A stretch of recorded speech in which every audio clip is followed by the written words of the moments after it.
that was the church getting in the way of the church, and why they introduced this rule. Yeah. Only they could select kings in future. So, I mean, even if we go back and talk about this concept of where all this might start again, we touched upon that briefly kind of in the first segment there, but this concept of these gods in a way again, because this was something that clearly distinguished the rest of the human beings, and then someone else came along almost. I mean, Edmund Marriage, for instance, that we had on this program before, has a really interesting take on that. I mean, have you formed an opinion about that? What could it be? Could it come from a previous high civilization?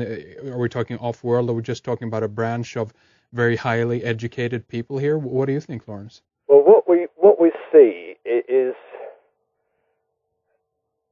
that in terms of progression of human life on this planet,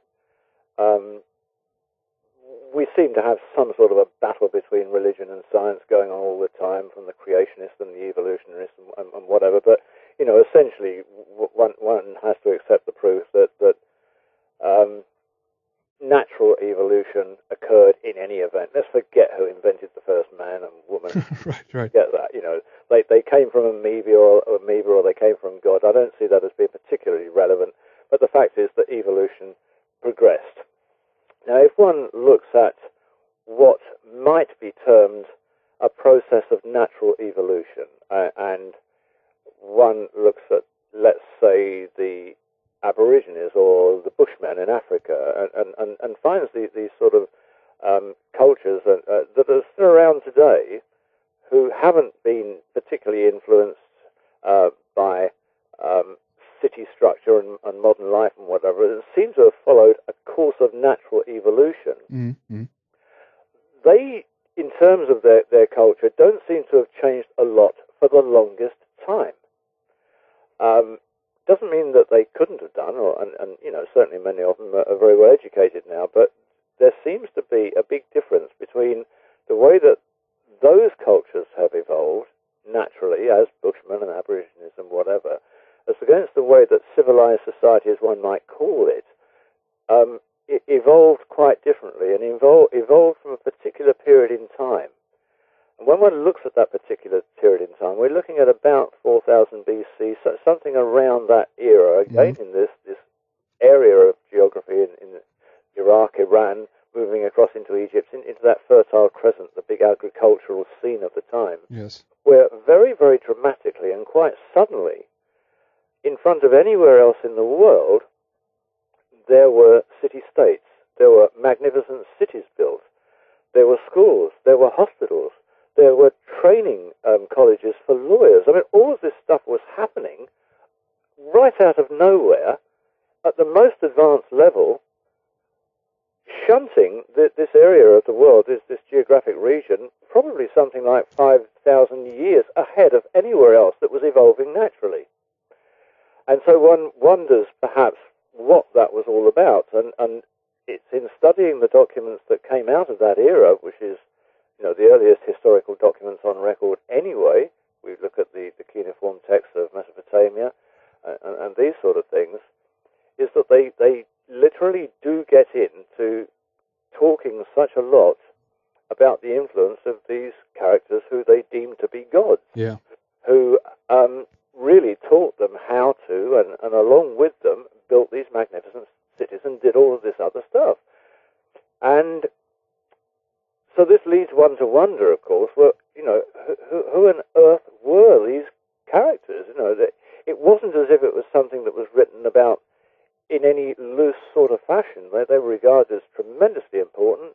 There are thousands tens of thousands of documents that talk about them, give us their names, tell us what cities they were in charge of, etc. And introduced, of course, as I mentioned earlier, the institution of kingship. Right. Now, when one looks at the documents from about 2.5 BC of how kingship was established, and they tell us all about it, they say that kingship descended from heaven. Now, again, one is into something which can only be interpreted. What on earth does that mean? Kingship descended from heaven. seems to revolve around, or in fact very positively revolves around a group of godly characters called Anunnaki or Anunnaki, and various researchers and scholars of different disciplines have tried to work out who or what these people might have been. At one end of the scale, and in fact a very popular end of the scale, is the work of Zecharia Sitchin. Sure.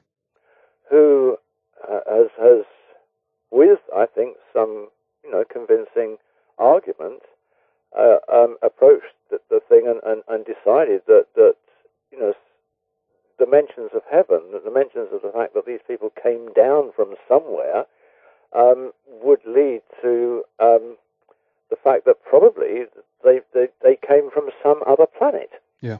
And so what we have is a theory of alien intervention, and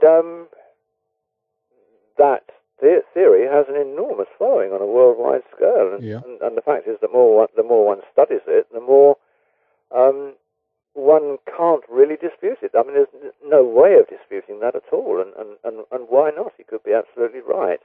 If that, there are, well, there are other ways of looking at it, and quite often, whenever these people who came down from wherever it was they were coming down from, the senior one of them was always called the Lord of the Mountain.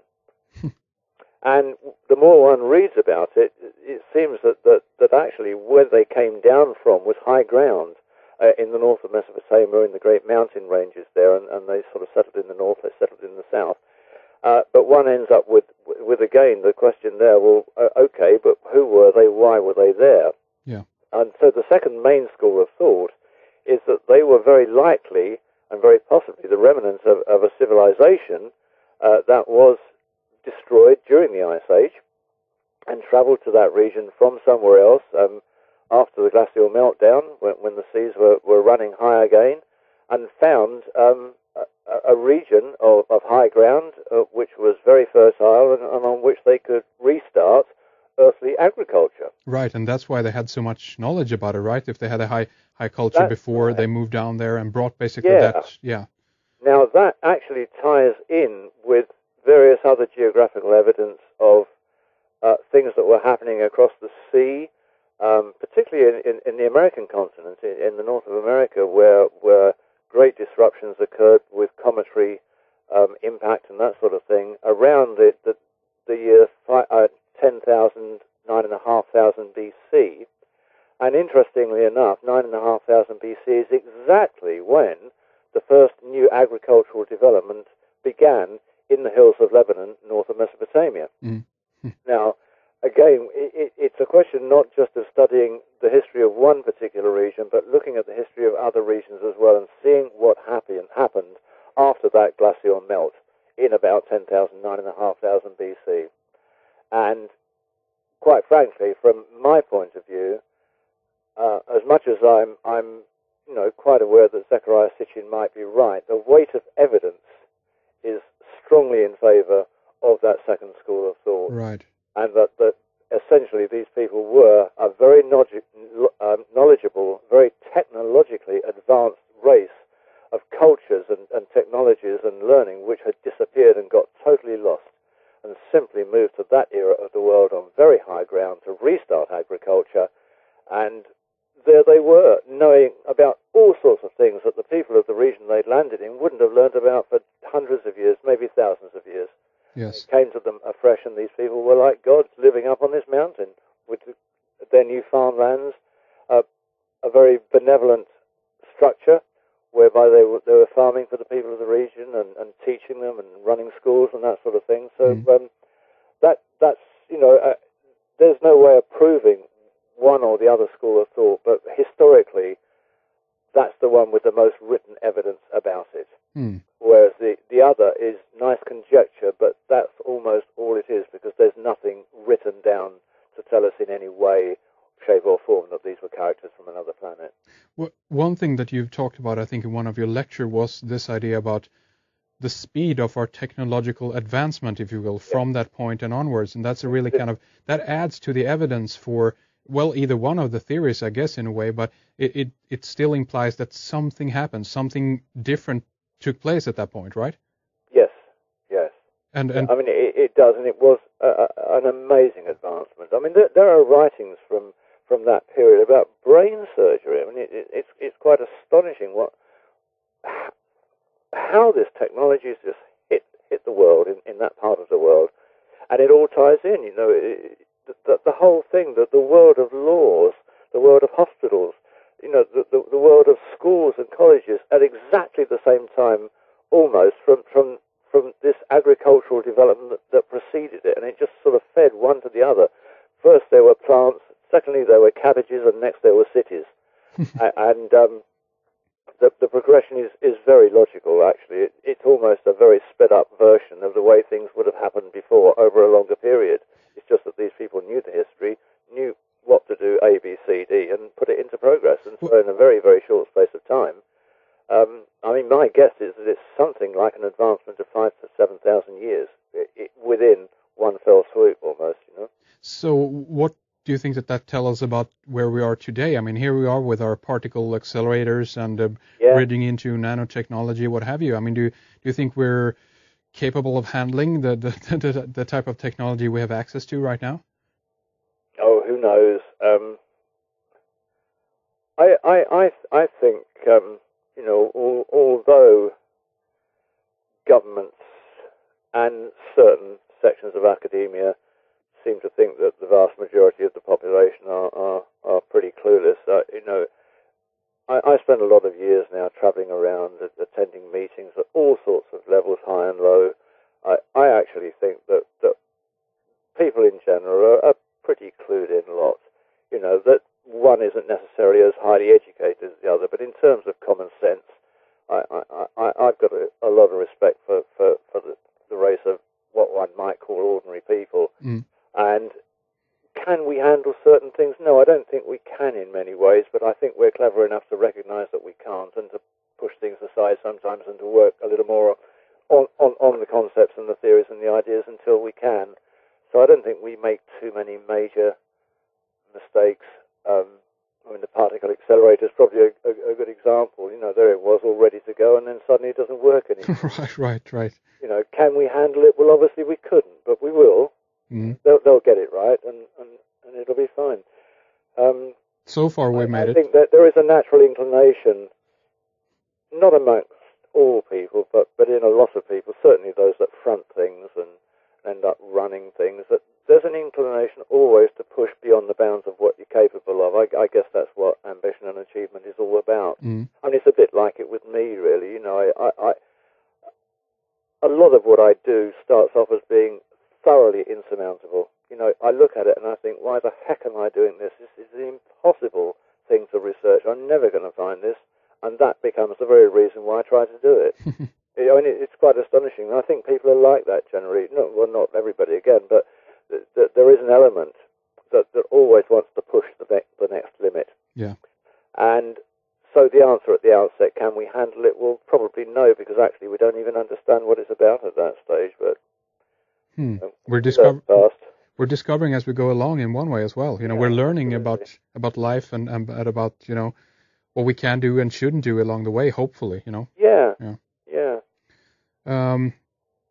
Another aspect of, if we talk a little bit more about some of the ancient technology, then is one area, maybe we can spend a little time on that for people that haven't heard about this. Is really interesting. Monoatomic gold, basically. This has been a big part of your research as well. Tell us a little bit about this and what you've found in regards to this interesting substance, shall we call it? Yeah, I mean, it really is an interesting substance. And although, you know, I mean, a lot of people seem to think it's a permanent thing in my life, it was something that I researched very heavily for one book. And, I mean, it's not something that I'm involved with at a daily level now, but